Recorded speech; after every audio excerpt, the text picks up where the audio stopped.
It's time to turn our TV dial back to the golden, but not so olden days of broadcast television here in Cleveland, where the names Fred, Al, and Amanda fill the airwaves. Our guide to all things on air is Michael Shefsky, author of Cleveland TV Tales Volume 2. Everybody loves the behind-the-scenes stories, and you had enough to fill a second book yet, huh? We have many volumes to come, too, if you like. All right. You know what the great thing was when my wife Janice and I were doing the research on the book, so many people that were in the industry came forward and said, we love the book. Have we got a story for you? And, of course, after you check it out and do some data triangulation, because the ego's getting away, you realize that there are so many of these wonderful stories that you have to get them all on paper. So does this fit to a certain era?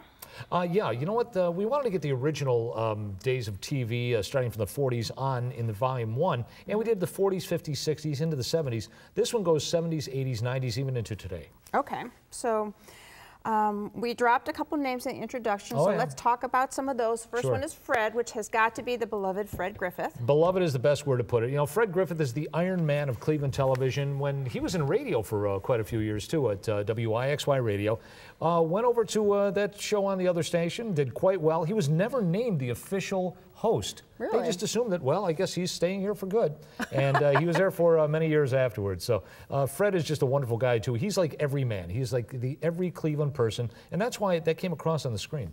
Is that really why the show lasted so long, you think? Well, I think a great part of it was just the chemistry that went on the air, because Fred was, you know, the anchor there, and he did a great job. Plus, they had some terrific people coming through there, too, and a lot of good co-hosts as well. Okay, like Liz Richards, Joel Rose, everybody, and the names are just everybody knows. Absolutely. So we had mentioned Al Roker. Yeah, he started right here at Channel 3. You know what? He truly loved Cleveland. In fact, when he came here to Cleveland to look over they picked him up from the station. They were taking him through the industrial flats, and he says, this city is on fire. He says, how am I going to convince my wife to come here? They both loved it here. In fact, he has family that actually moved here. Oh. The only reason he left Cleveland is because he got the call from New York, and he wanted to be on TV so that his parents could see him on TV. And I guess a lot of people have seen him since. You know, the funny thing about Al was, I remember we knew Al and his wife when they were here. We were in a restaurant once, and people would yell out, Al, what's the weather like? Or, hey, Al, what's going to be tomorrow? And I remember he walked up to the guy in the restaurant, put his arm around him, and he said, stick your head out the window. And the guy was, without insulting him, the guy was laughing. You know, I'm sure there would have been a selfie if we had cell phones back then. Absolutely so.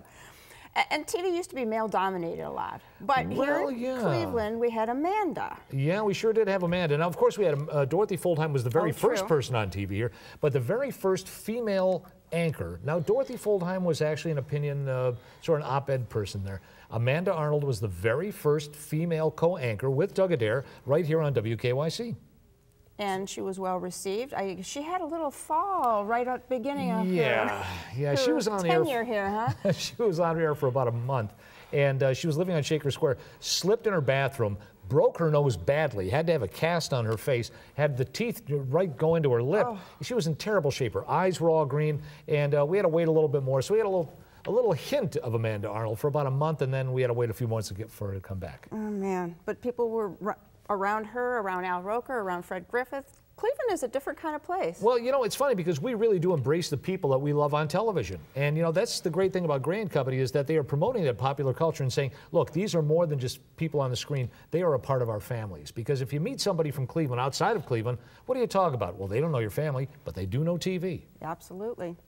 There are so many more tales to tell. Remember Superhost and Weekday Fever and Dorothy Fulltime, which we mentioned? They are, and more, all a part of Cleveland TV Tales Volume 2. My thanks to Michael Shefsky for sharing more stories about our city's TV celebrities.